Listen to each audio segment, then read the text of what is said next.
कुछ जगह शोर के लिए नहीं बल्कि सुकून के लिए बनी होती हैं।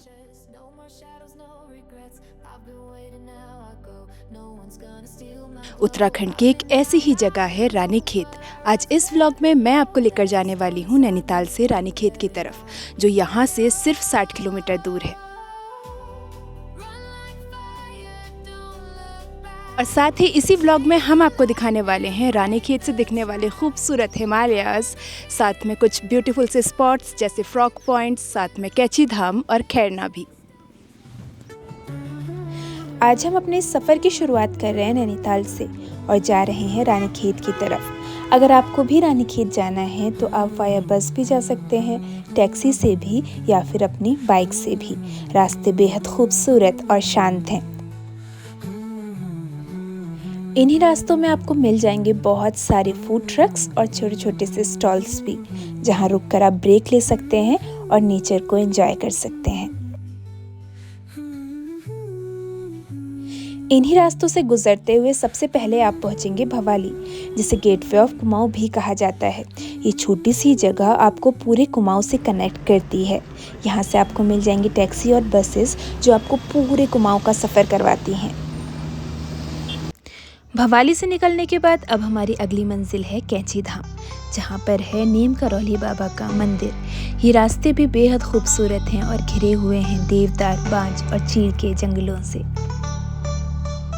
और एक बात बताऊं, अगर आपको बेस्ट पहाड़ी फूड ट्राई करना है तो यही मिल जाएगा आपको किरौला रेस्टोरेंट, जहाँ का फूड सच में बहुत टेस्टी है। फाइनली मैं पहुँच चुकी हूँ कैची धाम, जो नैनीताल से 17 किलोमीटर दूर है।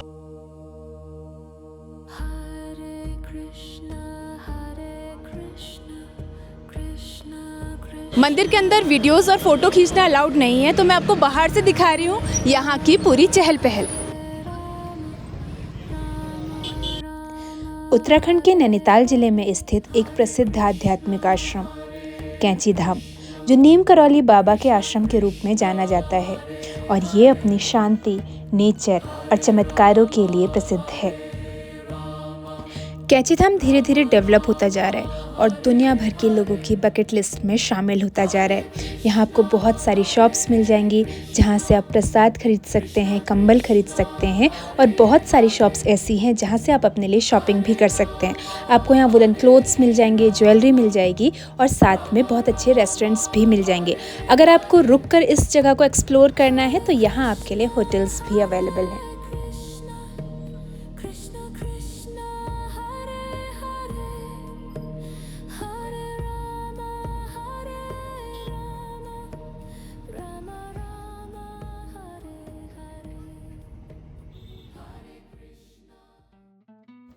कैची धाम से ही कुछ किलोमीटर दूर हैं बहुत सारे फेमस पॉइंट्स, जहां आप नेचर को एक्सप्लोर कर सकते हैं और सुकून से अपने साथ वक्त बिता सकते हैं।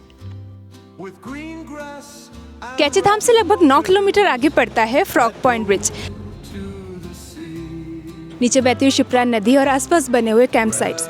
ये जगह परफेक्ट है रुककर थोड़ा सा ब्रेक लेने के लिए, नेचर को एंजॉय करने के लिए और बहुत सारे पिक्स क्लिक करने के लिए।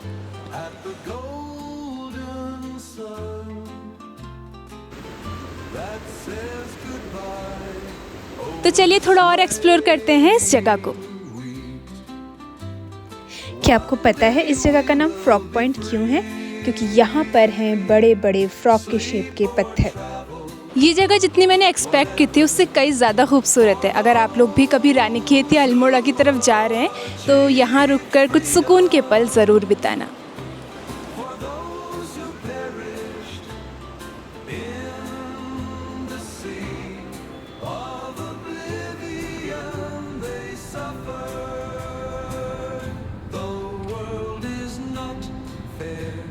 अब इतना ट्रैवल करने के बाद एक छोटा सा ब्रेक तो बनता है। अभी मैं हूँ खैरना में और मुझे इंतज़ार है गर्मा गर्म पकौड़ी और रायते तो का। आ चुकी है मेरी गर्मा गर्म पकौड़ी और रायता, और सच बताऊँ इसे खाते ही सफ़र का मज़ा दुगना हो जाता है।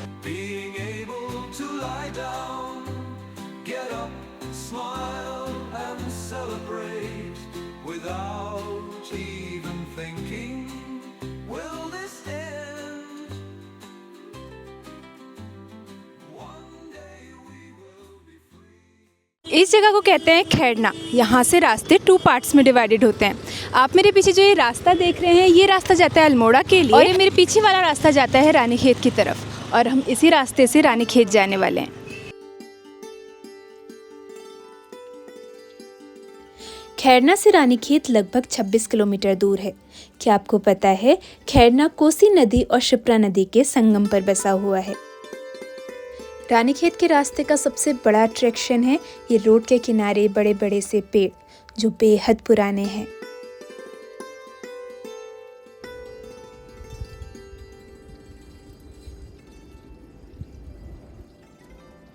मैं जैसे जैसे रानीखेत की तरफ बढ़ते जा रही हूँ, रास्ते और ज़्यादा खूबसूरत होते जा रहे हैं। सुकून बढ़ता जा रहा है और हमें दिखाई दे रहे हैं छोटे छोटे से प्यारे गांव।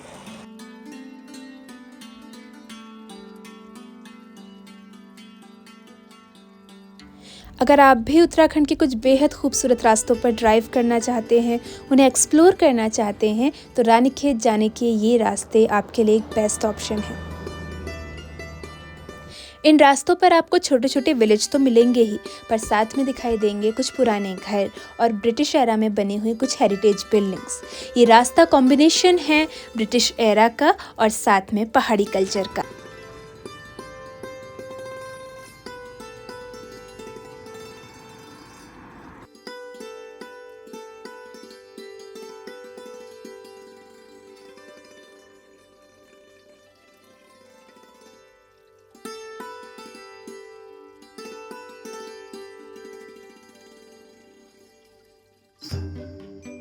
इसी के साथ साथ आपको मिल जाएंगे कुछ कैफ़े और रेस्टोरेंट्स भी, जो पहाड़ों के बीच आपको एक अलग ही वाइब देंगे।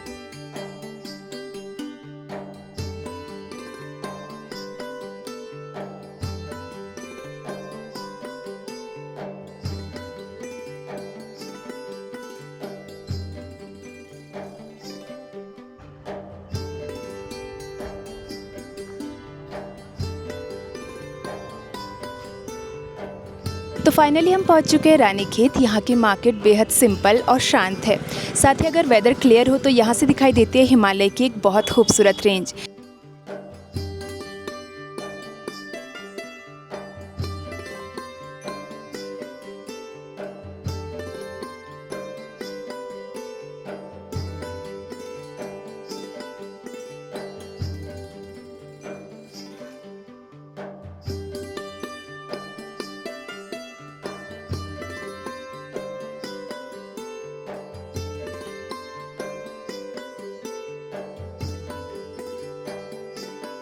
रानीखेत का बाज़ार उत्तराखंड के कुछ बेहद ख़ास बाज़ारों में से एक है।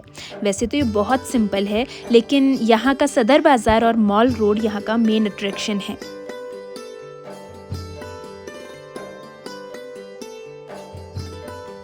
जब आप यहाँ के बाज़ारों में घूम रहे होंगे, आपको आएगी गर्मा गर्म जलेबी और समोसों की खुशबू।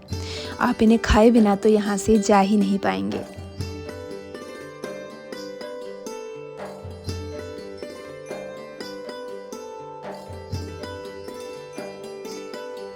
और यहाँ की सबसे ख़ास बात, यहाँ के तो बाज़ार से भी हिमालय दिखाई देता है। यहाँ के बाज़ार ना मिक्स मार्केट है।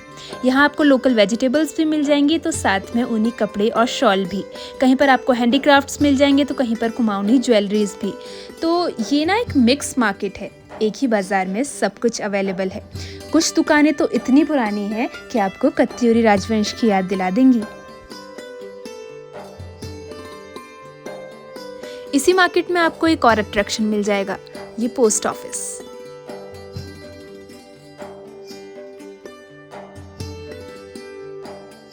ये एरिया जाना जाता है इंडियन आर्मी ट्रेनिंग के लिए। रानीखेत डिसिप्लिन और ग्रीनरी का एक परफेक्ट कॉम्बिनेशन है। रानीखेत भारतीय सेना की सबसे प्रतिष्ठित पैदल सेना बटालियन में से एक का मुख्यालय है। यहीं पर है कुमाऊं रेजिमेंटल सेंटर म्यूजियम, जिसे केआरसी मेंटेन करता है। कुमाऊं रेजिमेंटल से रिलेटेड सारा हिस्टोरिकल सामान यहाँ रखा गया है। अगर आपने मेरी वीडियो यहाँ तक देख ली है और अगर आपको ये थोड़ी सी भी इंफॉर्मेटिव लग रही है, तो प्लीज़ एक छोटा सा लाइक कर दो और चैनल को सब्सक्राइब भी कर दो। अब बढ़ते हैं और आगे, और यहीं पर है एशिया के कुछ सबसे बड़े गोल्फ कोर्स में से एक गोल्फ कोर्स। जो फ़िलहाल के लिए अभी बंद है because for some safety reasons, but बाहर से आप इसे एक्सप्लोर कर सकते हैं, पिक्स क्लिक कर सकते हैं क्योंकि ये जगह बेहद प्यारी है। अब चलते हैं रानीखेत के असली चाम की तरफ, यानी कि रानी झील की तरफ। ये एक मैन मेड लेक है जिसे स्टार्टिंग में cantonment board of Indian army के द्वारा रेन वाटर हार्वेस्टिंग के लिए बनवाया गया था, लेकिन फिर कुछ टाइम के बाद इसे प्राइमरली बोटिंग के लिए यूज़ करा जाने लगा और यहाँ पर आप बोटिंग कर सकते हैं या नॉर्मल वॉक कर सकते हैं क्योंकि ये बांज, देवदार और चीड़ के जंगलों के बीच में बनी एक खूबसूरत लेक है। अगर हम प्राइस की बात करें बोटिंग की तो 2 पर्सन के लिए 100 रुपीज़ चार्ज है पर बोट, और अगर आप 4 पर्सन हैं तो आपके लिए 150 रुपीज़ चार्ज है।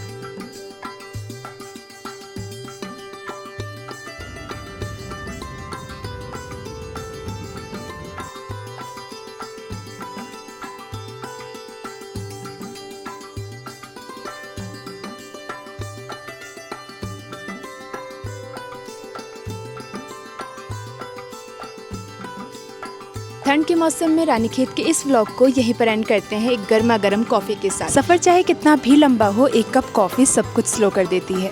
रानीखेत के आज के इस व्लॉग को यहीं पर एंड करते हैं और मिलते हैं आपसे एक अगली पहाड़ी सफ़र पर। तब तक के लिए अपना ख्याल रखिए and stay tuned with wandering girls. Bye bye.